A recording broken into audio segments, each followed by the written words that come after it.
How's it going, everybody, and welcome to How Good Is It Really? My name is Jeremiah. I'm Luke. And today we're going to be talking about Stranger Things Season 4, Episode 3, The Monster and the Superhero.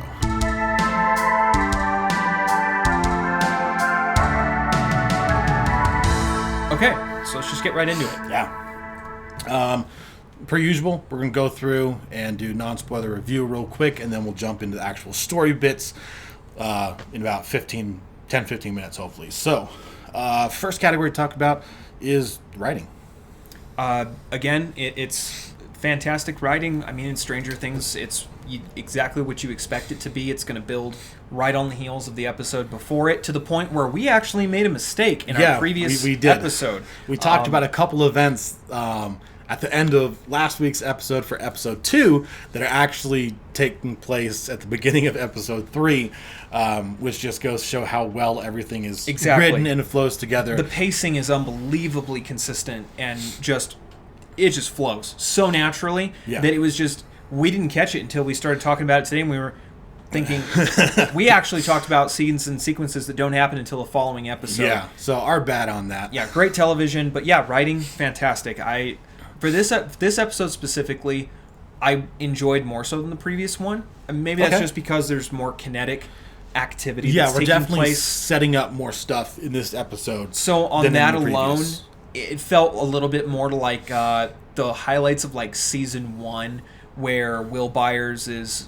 If you haven't seen it yet, we're not gonna be spoiler warnings. Okay, this is like we're talking about something prerequisites like for having seen this in general. So yeah, so when Will Byers is like the body that they find is not actually Will Byers, and that kind of felt like that exact episode where we're really starting to get some of the essence of what the show is, the mystery and the magic of the events that are unfolding, and that really holds true in this episode. So for me, it's a 9.5. 9.5? Yep. Hard to give it a perfect 10. Yeah, it's not a perfect. I can go 9.5 with you. Okay. It's not a perfect 10 because it does have maybe a few flaws that. You know what? No, I'm gonna go 9. Okay, 9. All right. Can you come down to 9? 9's fine. Okay. It's a little slow in some places. There are some spots where it's like the majority of it is just so good, but some things just like, what you doing? Like, what? That doesn't. Yeah. Why are you doing that? That doesn't make sense. And it'll really stick out in when everything else is so tightly knit together. Right. So, yeah, let's just hit the next category. We're going to try to get through this as fast as possible so we can talk about the good stuff. So, acting, again, it's just so good. It's just incredible. I think Max is still my favorite so far. And I think this episode is where I really found that of the characters that I liked the most in Stranger Things, between season 2 and this one, Murray has consistently been one of my favorites. He just becomes such a lovable and relatable character, especially for the people in my circles, where just nerdy, over-the-top know-it-alls and just sarcasm that just flows like water. It was very relatable for me personally, and I love his character, and we get to see a lot more of Murray in episode 3. Yeah. Or 4, excuse me. Episode 3. We're talking about 3. Talking about 3. 3. And the chemistry between Winona Ryder's character and Murray is fantastic. I don't remember the actor's name. I don't either. But Murray and Joyce together are great. They're great. They're just so good. So yeah, acting for me overall, we give it like a 9. I can go there with you. It's all really the Russian prison guards are a little unbelievable in some spots, and we've talked about this before we started the episode. See some of there. They're a little bit too on the nose. They play like Russian stereotypes, like what you would consider like a G.I. Joe episode of like what Russian bad guys would be. Right, yeah. That's kind of how they come across. They're not super believable, and so for that, I'd give it a 9. Honestly, it's the only detracting point I can think of. Yeah, that's fair. Cinematography in this episode, I don't think is still really good. I don't know if it's as good as the last. There's a couple shots specifically I'm thinking of, the Kamchatka sequences, especially the escape. That is there, the whole escape plan, and some of the editing and the cinematography there, like him in his cell, the spacing around some of those shots is really good. Okay. It definitely like makes you feel the sense of claustrophobia that's there. Right. And that I really enjoyed that. I thought it was really good. It was really accurate, and it really made you feel the hopelessness that Hopper is feeling in those situations. So I'd give it like an 8, honestly. An 8 is kind of what I was thinking, where it's still really good, but there wasn't anything, I don't know, that stood out Not really. beyond the normal. Like It's good. all of it's just really good. But yeah, I think 8's probably a little fair. Yeah. Editing. So we talked about this before too. There's a couple of sequences where the editing make things appear.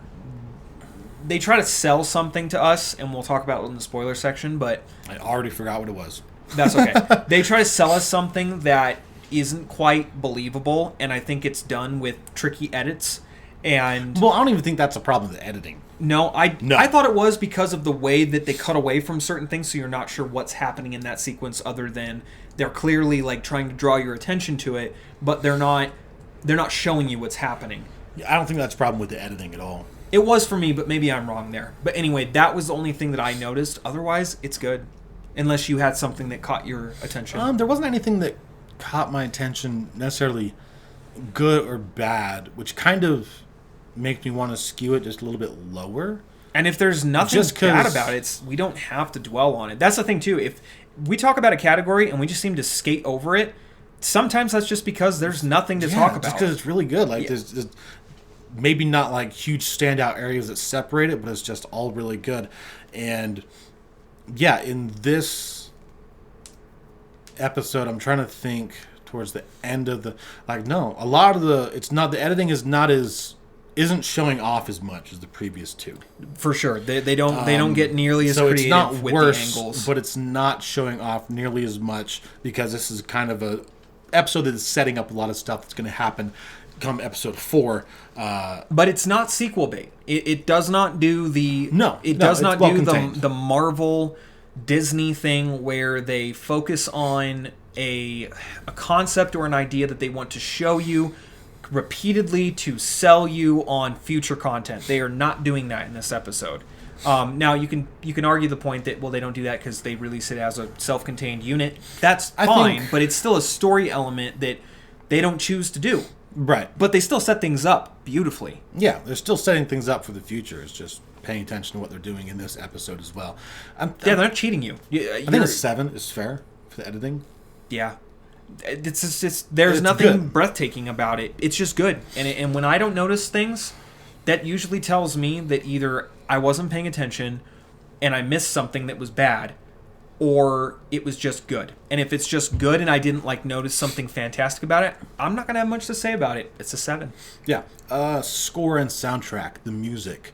Not as stand out, I feel, as the previous 2 episodes. But it hits not the in beats. A bad way necessarily. It's just kind of like, yeah, it hits the beats. It's all very Stranger Things. But whereas the previous 2 episodes had some songs that inside the episode that played to what was going on in the Some pretty episode iconic. really kind of helps set the tone for some of the stuff that happened. Yeah. I don't remember a lot of that in this episode. I don't either. And How many times have you watched this episode? Twice. Okay, me too. And I don't believe that there is anything that stood out to me either time. Outside of the normal, the Stranger Things soundtrack, which on its own is a We 7 get at least I think easy. we get snippets of Max's music through her Sony Walkman. No, 'cause I don't think she's listening to it all that much in this episode. That's why I was going to say I don't think that it was that big of a deal, and that's probably why I like, because they a don't lot of times oversell the it. music that is, I like when the music that is in the TV show or the movie or whatever it is only there because it's actually in the scene. It's because somebody's listening to it. You get that all throughout. I can't remember the director's name. The guy that did Baby Driver. Oh, yeah, you're right. What's his name? I don't remember either. Did the Cornetto trilogy. What's the dude's name? You guys know who I'm talking about. Just comment below, but you're But right. yeah, but where all throughout Baby Driver, there's tons of music in that. But correct me if I'm wrong. If I remember correctly, every time there's music in the movie. It's when he's listening It's to it because through the one of the earbuds. characters in the film is actually listening to that song. Like, it's being played in the movie. It's not just like some external music that's there. Feel cool because completely we're unrelated to playing what's going this on. song. Yeah, exactly. It's more integral to what's actually going on screen. So Stranger Things does that a lot as well, is the point I was trying to make. Honestly, it's like a 7. So in an episode like this, where there's just a little bit less of that, I can't really fault it for it, because I like it when they do that in general. But yeah, I feel like a 7 is pretty modest. That's good. It's not gonna set records or anything. It's good. It's just it services the plot, and that's what the music's there for in the first place. So Yeah. let's move on. Visual effects. Visual effects. We'll keep it simple. It's like an 8. Yeah, honestly, It's good, very good, but it's going to get better. it is going to get a lot better. And we don't really get. There's only a couple sequences I can think of off the top of my head. I think most of the remaining episodes are kind of going to be kind of consistent for most of the series. Because the Right. next one is set, deck, costuming, and wardrobe, where I think it's been like around an 8 or 9. It's still an 8. Like, it's still all The Vecna the same, really good build as before. is really good. I just have to make that a point of mentioning. The Vecna character, the way that the costume is done, Yes. is really good. Because the suit, it is a practical suit for Vecna with obviously effects, And put some onto total it. CGI moments, obviously, where it's not a person; it's clearly just a completely computer-generated Yes. sequence. But they do actually use a dude in a suit for a good portion of it. So And it's good. It's always really good. wonderful. I think that's really the only thing I had to point out about this. But yeah, 'cause everything is really still consistent. as consistent as it was in the previous couple episodes, where it's an easy 8. Yep, easy 8. Audio mixing and sound design, I think that's an easy 8 as well, where it's pretty consistent from everything previously. Nothing that really stands out as far as sound effects and some of the mixing for the scenes, because Stranger Things does it all very well, using the score and different things to help build tension inside of a scene.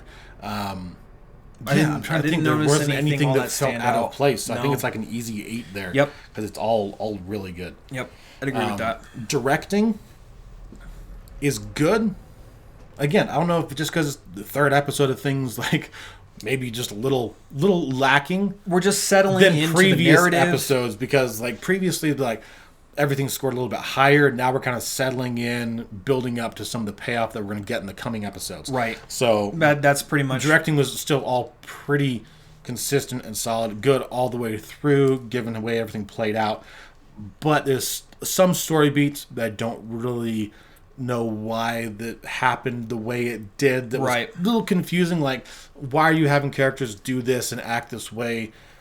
It feels inconsistent with what Agreed. we've seen. So I would, which kind of goes to the writing, which is why I wanted to take a point off the writing, because other than that, the writing is kind of perfect. Yeah. So a 9 for the writing. I'd go 7 for directing. Yeah. I think it's good. 7's Yeah. good. Really good. But there's a pretty.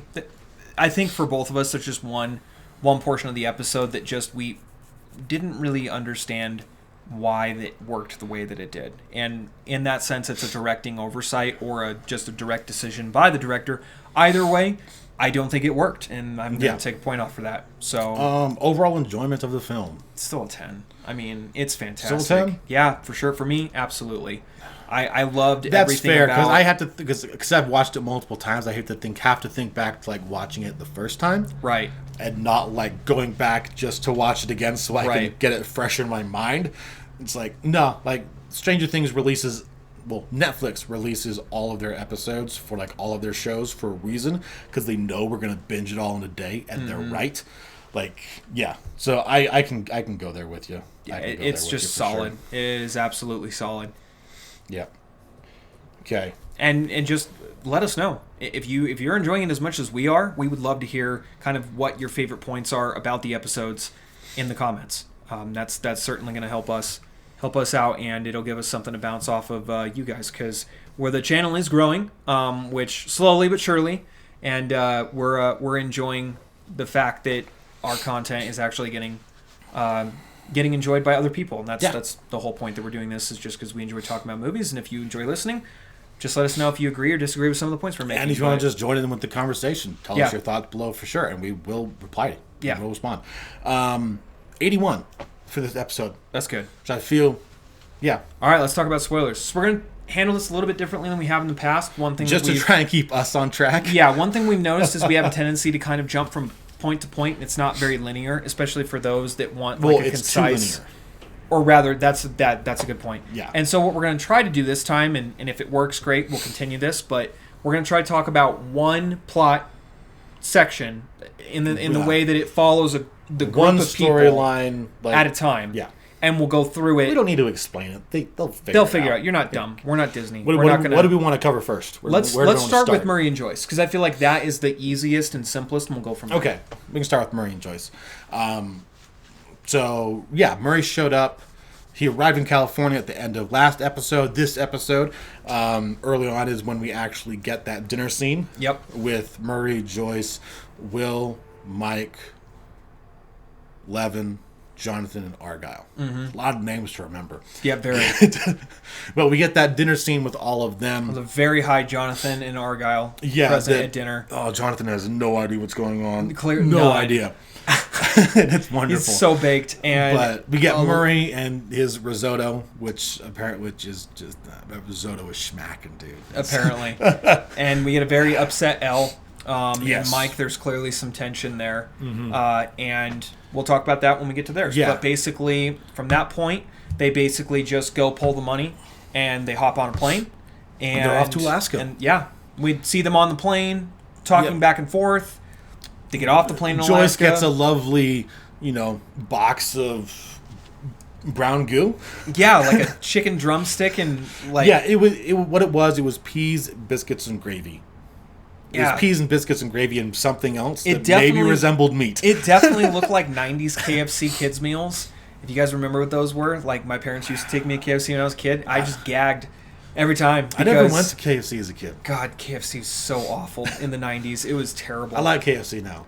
It's all right. That's because I just have a soft spot for like chicken tenders and like biscuits. Yeah. Like anywhere I go, well, they if stepped I can up just their get, like, quality chicken tenders too. And biscuits, I'm good. I remember KFC being nasty when I was a kid. Now my dad had like this thing where like every Sunday we'd go to KFC and I'd get this crappy kids meal, and that's I felt her pain. The famous in that bowl moment. is maybe one of the best things they've done. The famous bowl. The famous bowl, where it's just the mashed potatoes and gravy with like their popcorn chicken stuff in it, covered in cheese and corn. Sounds pretty good, actually. I've never had that before. When I was working in KFC in a while, when I was working trauma in runs deep. Nebraska, I was like half the time go to KFC. I would go to KFC and I just get like a famous bowl for like whatever it was, like $4 or $5 or something. Yeah, like that. back when like $5 would actually buy you food. Oh boy, we're anyway, so doomed. Anyway, yeah, airline getting food. Back to fiction, airline food. We need to not say the same thing at the same time. That was weird. I don't like it. Airline food was terrible in the 80s. Not a whole lot happens with Joyce and Murray. It's a lot of setup. They said they fly, and then they arrive in Alaska, and you have the really annoying stewardess. It's just like, welcome to Alaska. Mm-hmm. Welcome to Alaska, like over and over. Yeah. And which, I think like, it's her job, I Murray get it. makes but, like some like comment about this it is being, the spring? Yeah, about it being the Arctic. Yeah. Which, if you guys are from Alaska or you know somebody that's been to Alaska, like the days there's basically no nighttime, and when you get into like the summer, but then like after that, the day cycle is like super short, and there's like two seasons. Depending on like where you're at, but cold. Because I've never been, I don't know. Still cold. That's it. Sounds wonderful.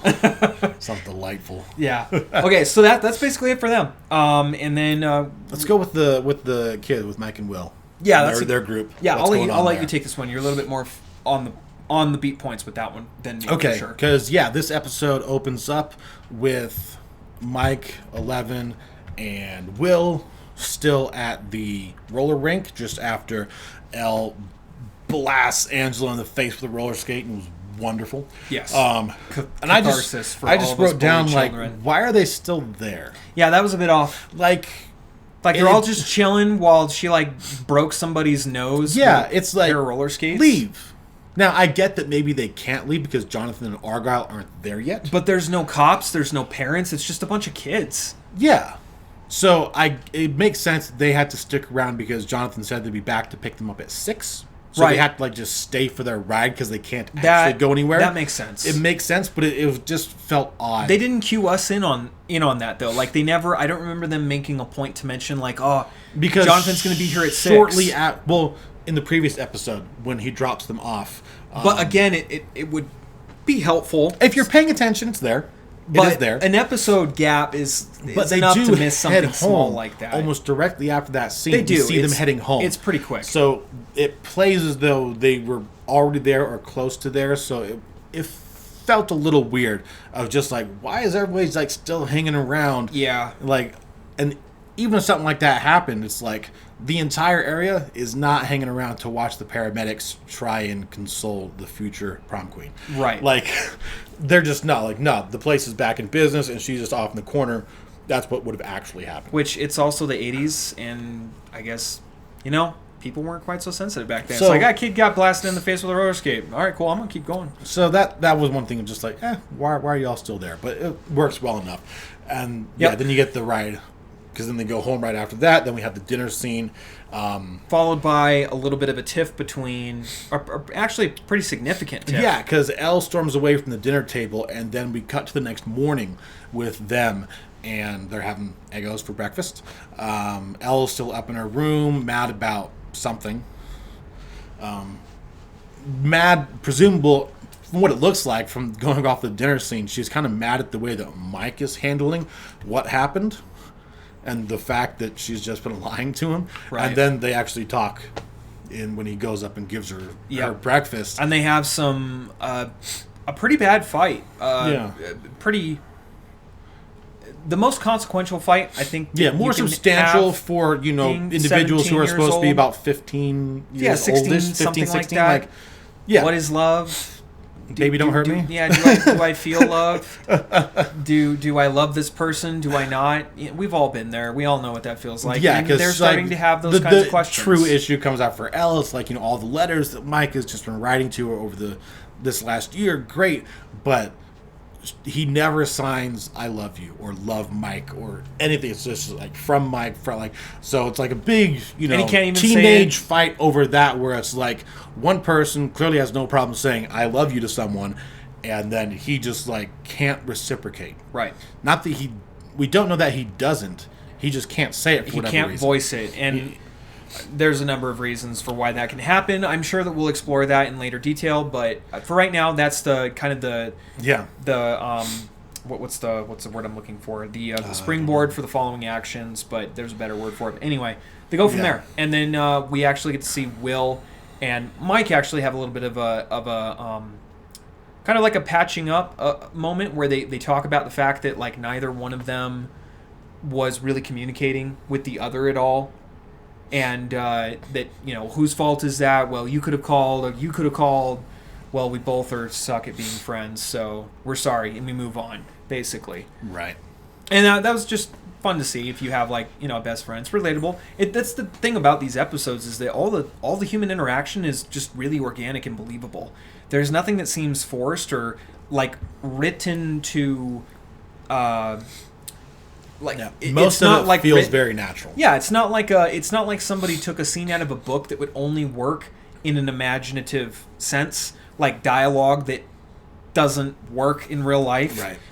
Like it sounds like a play or like a drama, like it's played for drama. It's not believable, and television is made to be believable.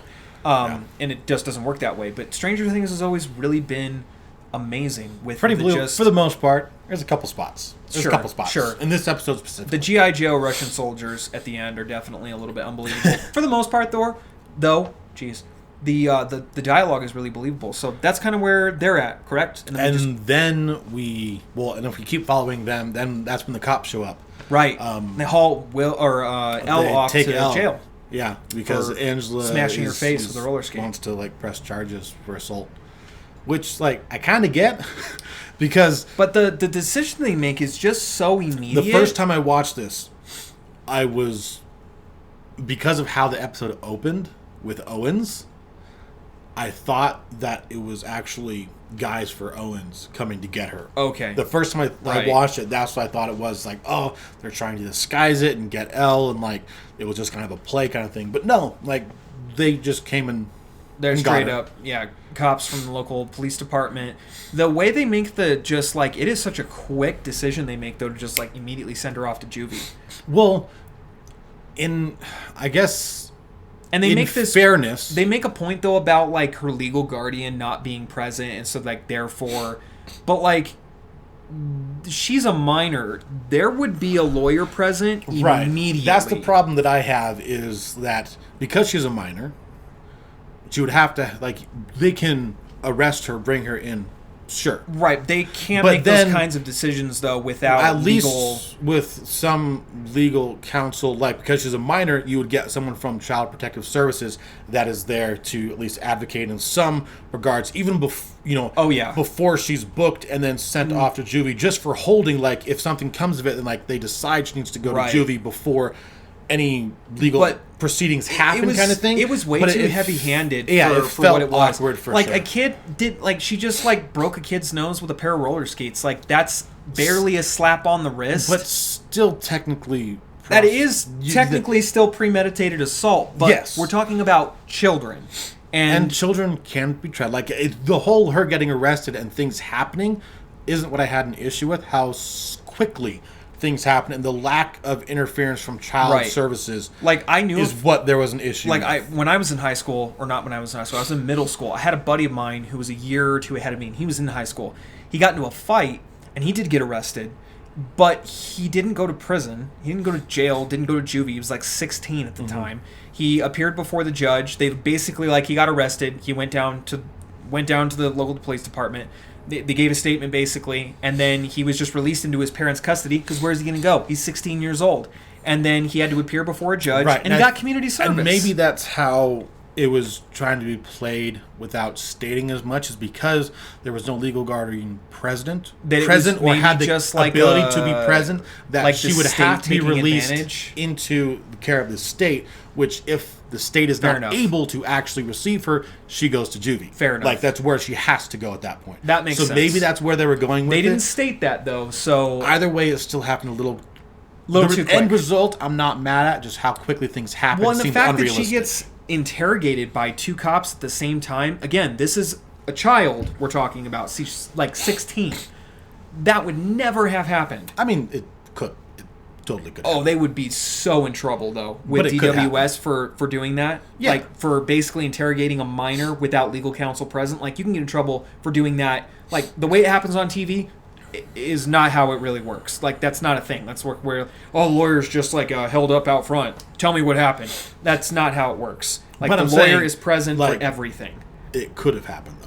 Sure. I agree with you. I'm just saying. It's ridiculous. But aside from that, that's what happens. She ends up getting taken in a van, unceremoniously marched out, thrown in the back of a police van. They drive off. The second issue I have with this, go ahead and say your last. Yeah, and then Mike, basically, you see him standing in the street, like, screaming, basically, that, like, we're going to get you out.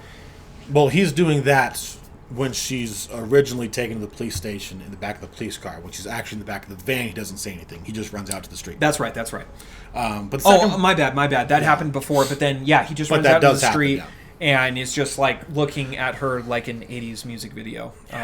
Yes. Look longingly into the distance. Yeah. Stand in the street like an idiot. Anyway. Another part that kind of rubbed me the wrong way with this whole sequence is later on. Like, how far away is the juvenile hall?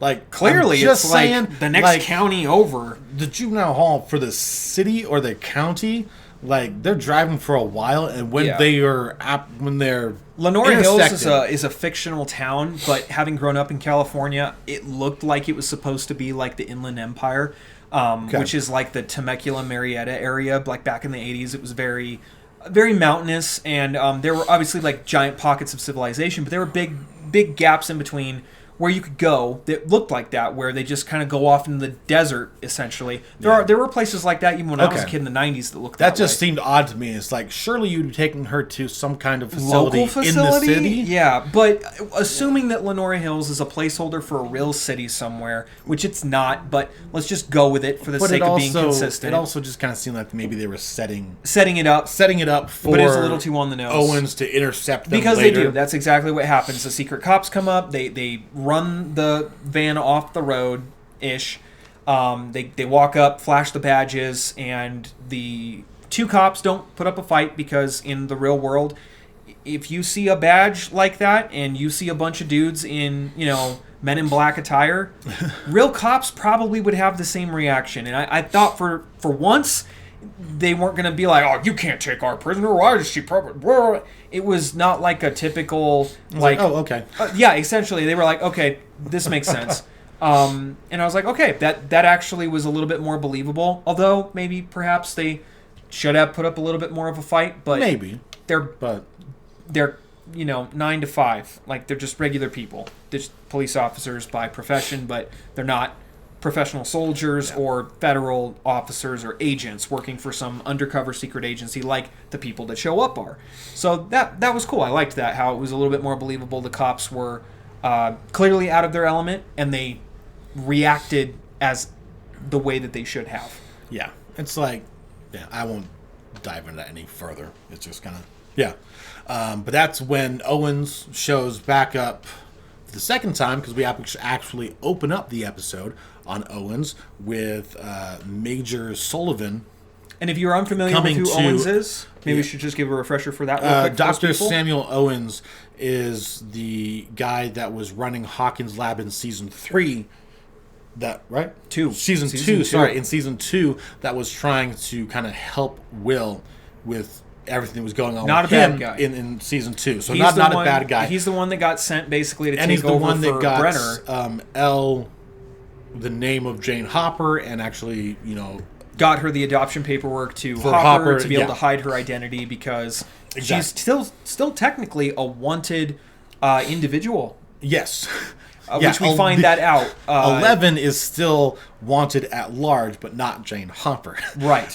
Because this Major Sullivan shows up, and has taken an interest, or the government has taken an interest into the murders that have been happening in Hawkins, because they seem somewhat similar to things that have happened in the past, specifically involving things at Hawkins Lab. Yes. Which Dr. Owens didn't directly have anything to do with, but because he was brought in to kind of replace Brenner, same field, and it was a thing. Huge fiasco for the CIA specifically. I think is who they are alluding to several times in the first season, where we see people just getting murdered, just murked, by what look like spooks, CIA spooks. Mm-hmm. And we know that in the real world, Duffer Brothers based the events of the first season off of the Montauk experiments, which were loosely tied to the MK Ultra program that the CIA ran in the 70s and early 80s, that were experimenting with psychedelic drugs to try to create abilities, basically trying to psychic induce those warriors. individuals. To combat communism, essentially, but also just any enemies of the United States. So just slight history lesson there, but that's just where we were going with that. But Owens is the replacement for Dr. Brenner. Just in case you weren't familiar or you hadn't watched previous seasons, go back and watch them. But just so you know, you should have by this point. Absolutely, but backstory for those who don't.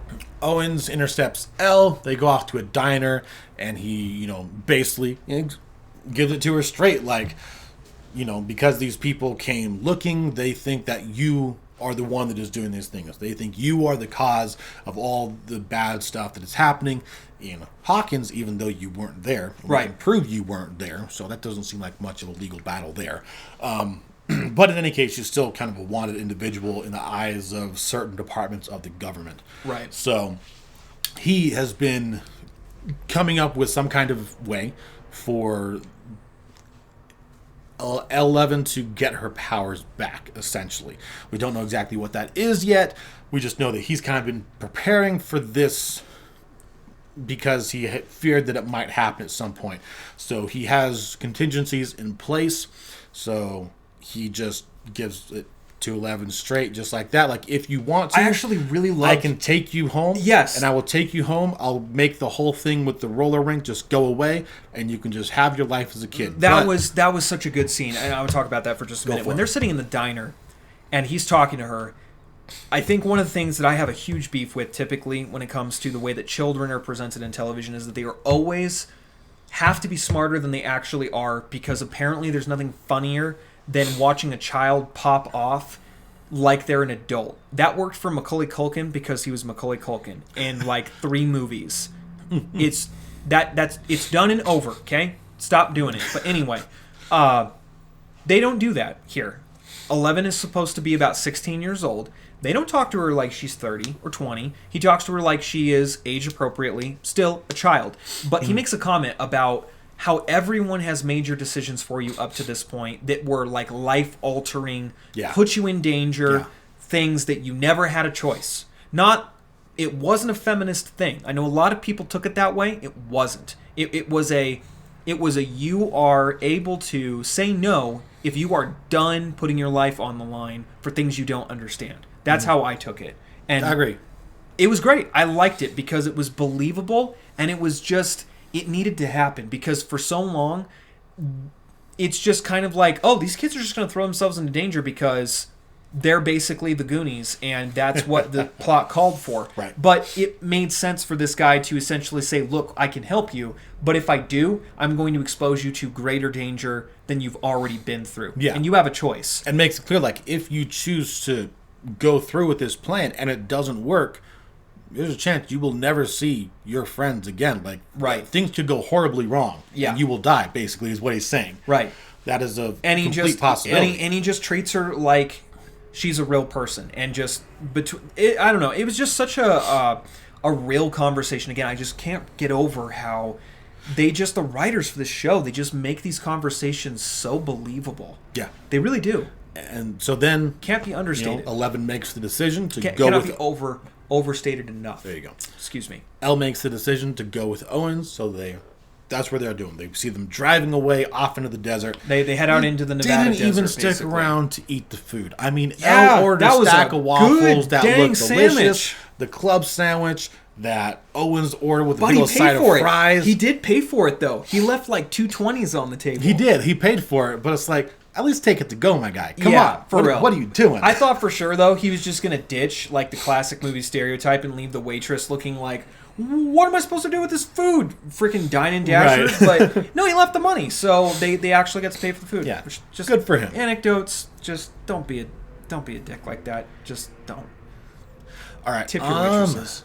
Let's jump over to Hopper. Let's talk about what happens with Hopper. Fine. Yep.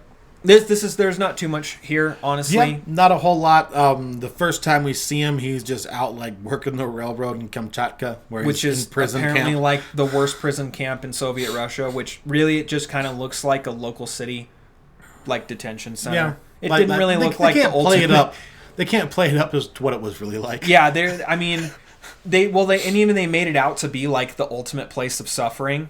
Mainly just because of the isolation. I think that's probably it. Yeah, the isolation of being that. But far like removed they from the leave them majority alone of when they Russian eat. Like clearly Hopper's able to like talk to one of the other prisoners in Russian, like broken Russian, to like while they're eating food. I mean, it's still brutal food next to each other. Don't get me wrong. Like it's still in chains, Arctic surrounded temperature, by freezing to dudes death. Yeah, with machine guns. Yeah, like rude Russians with AKs.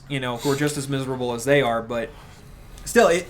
Hopper has this relationship going on with this guard Enzo, the good dude that's playing Enzo. That's kind of setting up the whole ransom for Hopper, so to speak. They don't play him like they do the other guards. Like he actually has a little bit more dynamics, and obviously that's because he's a main character. I get that he's not just an extra. But a little more sympathetic of a character for the position that he has, but maybe it's also because he's looking to make $40,000 out of this. So 20 actually, he was going to split it with Yuri.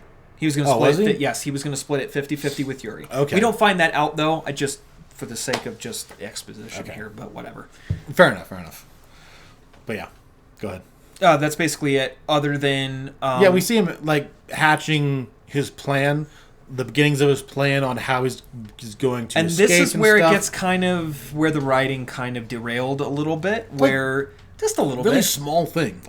Maybe you can explain it to us if you caught something we missed, but for both of us when we watched it, he basically convinces this like big burly Russian prisoner to like in the midst of their railroad they're working building a railroad essentially. So to like smash the anklet on one of the two the shackles chain. around shackles, one of his ankles. Yeah, but to like smash it with a sledgehammer, but like that why? wouldn't work. I don't understand. We don't understand why that, because obviously we see him slip it off because it like cut into into his we skin. see it cut into his skin, so it's like maybe he was like able to slip it off that way. Trying to get the point across is like where he can work it back into the wound and like slip it over his heel or something. But like, if he's been in Russia for at this point over a year, meaning he's malnourished.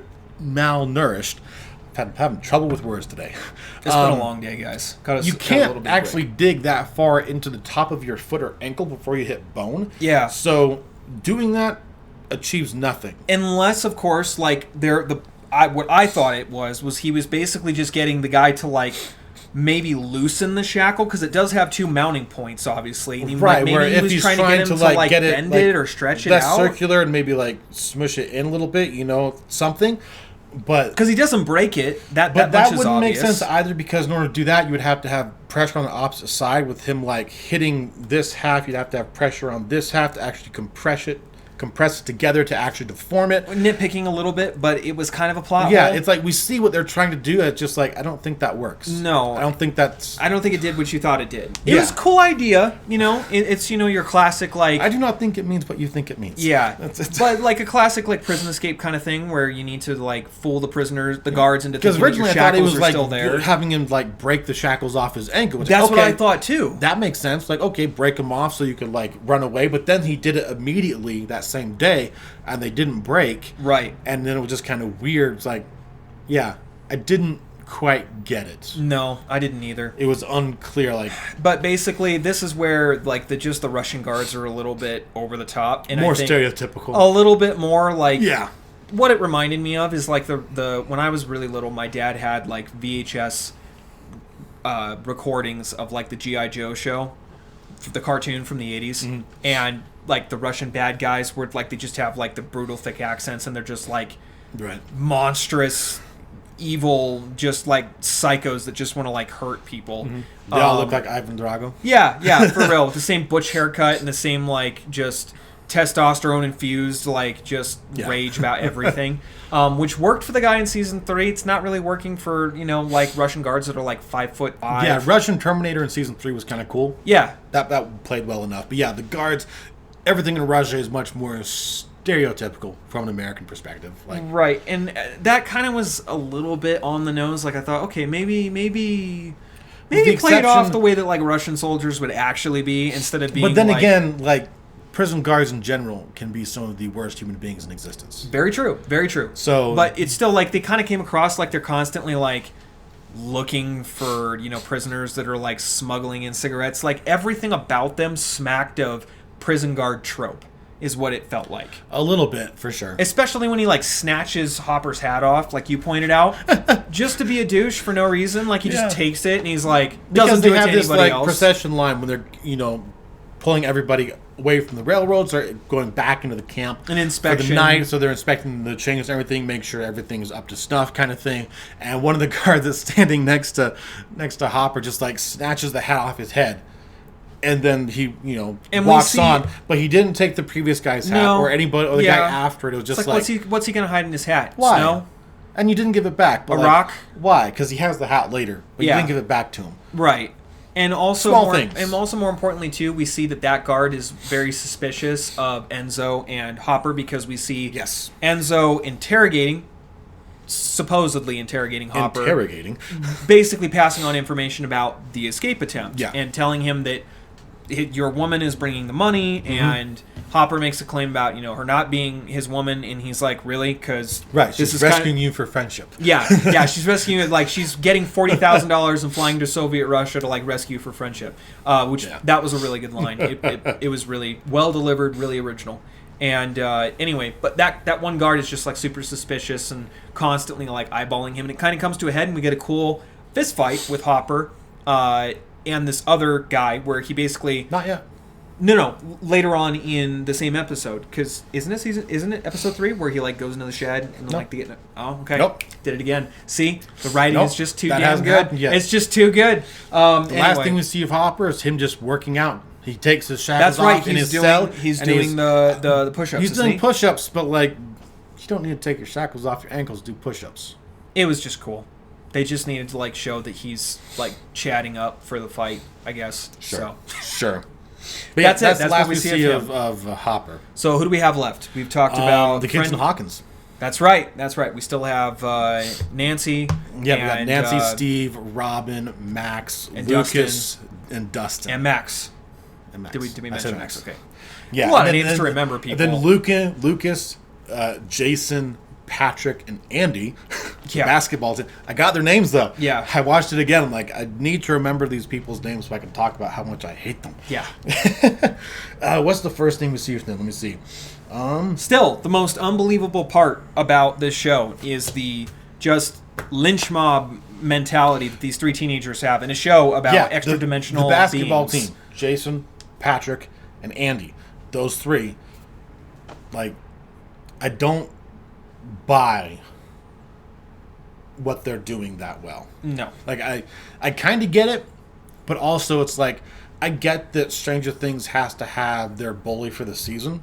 Like through all this, like that's just something that exists. Yep. For this universe, they have to have their one dude that is just evil for the sake of kind of being an evil douchebag. Right. And Jason is just the evil douchebag Billy, of for which this being episode. the absolute season, sorry. best version of that to ever Right. walk on screen, in my opinion. Yeah, Billy he was did a the much most better job. enjoyable to watch. Favorite, But- easily one of my favorite characters of But season yeah, 2 and 3. the first time we see the group is we see the basketball team. We see Lucas waking up, going outside, Yep. and then Jason, Andy, and Patrick are packing baseball bats and pipe wrenches to just talk. Who are you trying to fool, my dudes? Like It's this, like they're this is clearly like, going to just beat the crap out of Eddie if they can find him. Yeah. So that's where we open up. Is Like, do you they're wanna go to beginning their prison too? manhunt for Eddie. It's Like, clearly none of these kids We're is- not killers like Eddie, man. We just want to I talk talk to him. Like I Yeah, don't nice have friend, any of them neighborhood ever chat. watched like Perry Mason or like any show that like remotely involved like It's like, vigilante justice. I can't tell if they believe what they're saying or they're actually lying. I Maybe can't they're tell. just that dumb. I Like can't maybe tell. the jock stereotype is real in this episode. Like maybe they're just that stupid. Maybe. They're just like out because But anyway, jocks be jocks. all of the actors are portraying it all very well. Yes. I just don't like it. Yeah, they're just their motivations are not the most believable, especially his friends. Like Andy is the other yeah, the guy that seemed way too happy about it. yes, Andy, like future serial killer vibes coming off of That's him. how it Seriously, seemed for sure. Got some rage, suppressed rage or something. But these kids, for real, they just like packing up the pipe wrenches and baseball bats. Like, what is going? Like, they got like some hardcore like repressed violence they got to act out for some reason. But yeah, It's that's what's weird. going on with Lucas and them for now. And then I think we have the gang show back up at Reefer Rick's place, bringing Still, food to Eddie. legendary name for a drug dealer. Seriously, Rick. Reefer Rick. Like, I just imagine like some like fat guy with a mullet and like a wife beater and a shotgun, like some crazy redneck out in the just woods all the redneck with stereotypes. like a pet raccoon named Chuck or something, like something ridiculous. Wow. That's what Wow, I okay. imagine. Like Reefer Rick. Yeah, no, like it's a great name. It's a great name. But, Anyway, but yeah, they bring him food, and then that's when they hear the sirens going past, and they follow him up the road, and that's when they see that Nancy's there talking to the police because the police have found Fred's body because Fred got crunched at the end of episode 2. He just got mangled. Oh, yeah. Just like Chrissy did. And yeah, we jump from there to, I think, them talking in the I think trailer park. Yes. Yeah. Yeah, all of them talking in the trailer park. That's which where they point- kind of split up a little bit. Yep. Where Robin and Nancy go off to explore this Victor Creel character And we see heard the salty librarian from season 1 Yeah. and 2. I believe Yeah, she's in I think both. she's in Actually, both we of see them. the same salty librarian. Being nice though. Yeah, she was. She was. She still got the mean It librarian. helps that she look, wasn't being like yelled and cussed out by Dustin or That's true. That's true. And also not being like stood up by Hopper, which clearly Yeah. she had some hard feelings about. I forgot about that. Yeah. So this librarian, just the consistency there, just having the same person be the librarian, it's pretty cool. Anyway, wonderful. Robin and Nancy both go down, and they get to use one of the old school. Probably most of you that are watching this, unless you are in your 40s, have no idea what I'm talking about. Unless you watch, unless you're watching one of these, watching an episode like this, or you happen to have grown up in a small town where, like, maybe you saw one of these in a corner at a library, and like maybe they did a demonstration or something to show you what it was, but it's still kind of just like old school technology where they like show I know what they are, but I've never used one. I've never used one either, but I've seen them used before. Okay. And it's cool, but very, very retro, like old school technology. It's 86. And it's cool. It's cool that that you get to see how that kind of works. Anyway, I just nerd out about technology and stuff like that. But we see them sifting through all of these newspaper articles, because back then you couldn't Google it. You had to like physically like look into these giant binders full of newspaper articles and like look periodically through it for the date and time, followed by the name of the article. Yeah. Real research. Anyway, they do that. They find nothing until Robin makes a point about finding a reel for like a conspiracy group. I forget the name of the magazine or whatever it was that she said. It's like the National Enquirer or something, like the bogus magazine that we've all seen them in like grocery stores where it's like woman birds 3-headed baby, Elvis is still alive. Like you've all seen those magazines. It's basically like the universe version of that. And so they read it. And because Robin makes the point that like if anyone's going to talk about the more supernatural side of this, what happened, it's going to be demons these guys from other dimensions and stuff like that. Like these are the people that are going to write about it, not the and then we get some exposition about Victor Creel's story from that perspective, where they omitted in the other newspaper articles what Victor said actually happened, which he blamed a demon for murdering his family. I like how, like, in universe they kind of explain it too. Because they're reading the article and it's like he claims that apparently there was a demon that's like possessing or haunting their home, and he like tried to have the home had a priest come perform an exorcism for the house, and it like didn't work, and he thinks the demon got angry and then killed his family and left him alive to suffer as punishment, kind of thing. Is his side of the story. They don't see that in any of the newspaper articles because obviously he took a plea deal. What journalist would publish that too? Like that would never get published. But the crazy people like Murray and his like conspiracy theory like hotline kind of thing that he runs would do something like that. And I kind of like that kind of like underground journalism vibe that they've got running through it, where it's like the truth really does matter. I like that. That's cool. Even though there's some weird out there stuff for sure. There is some weird stuff out there though, people. Seriously. But that's what they are able to figure out about Victor Creel is like, maybe like the dude, according to him at least, he didn't kill his family. Not like he just says he didn't, but he has like this crazy outlandish explanation. Right. That in the eyes of this group of kids.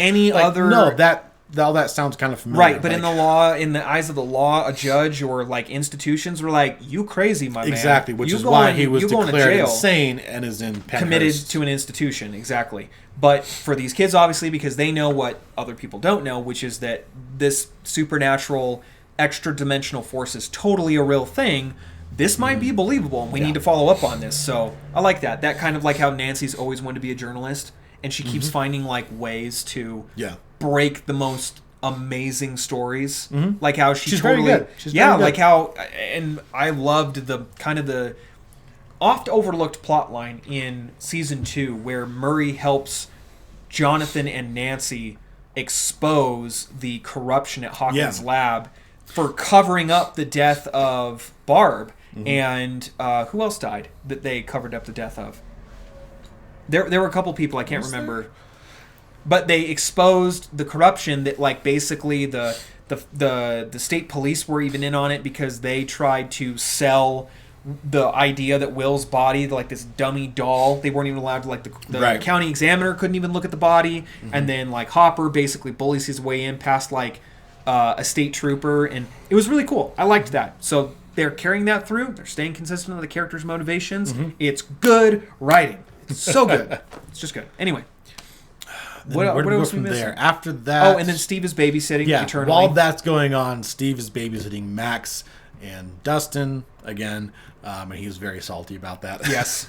He's always the babysitter. Always. So then they break into... So they have the idea. I forget where they got the idea that Max was going to go talk to the counselor. Oh, because she saw Chrissy leaving the counselor's office. Right, because Chrissy. And then Nancy says that Fred was also seeing the counselor. Right, that's where it came about. And they put all that together. It's like, so maybe, because they said, like, if you are having nightmares and, like, seeing monsters and stuff, it's like, you're not going to go to the cops because they're not going to believe you. But you might go to a school counselor. Right, you might talk to the counselor at the school, that kind of thing. And obviously this woman doesn't believe any of it. She's very grounded in reality. She's very nice.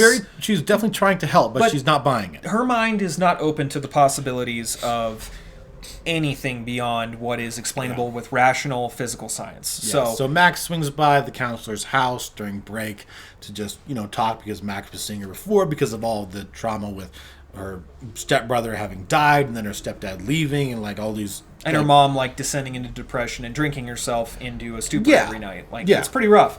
But Max basically at that point has a conversation, sees it's going nowhere, and then sees an opportunity to take the keys, because they're on spring break, to the school files for the counselor's office. And so they all break into the school, because that seems to be a running theme of breaking into schools. Every season. Pretty much every season that I can remember, they've broken into the school at some point. And they break into the counselor's office to look at the files and read them. And we see that both Chrissy and Fred were both suffering the exact same symptoms, which brings up a good point. Why didn't this counselor see the correlation? She dumb if she didn't see there's something going on. Same as Max. Yeah, 3 kids, same school, all within the same year. Lady, but you suck at your job. Could just be all because of the traumatic events over the last several years. Yeah, but they all experience the same symptoms. But it can manifest itself in similar ways. I guess still though, I see your point. She is thick, man, way thick. How could you not get that? Advocates where it's devil's advocate, where it just just because there's similarities doesn't. But she is very condescending though to Max when she talks to her, this is probably just trauma. You just need to talk about it. It's okay to not be okay. That she's just reading off the playbook. Being very nice doing so. Very much so. She does want to help, but clearly, like you said, not really interested in listening. No.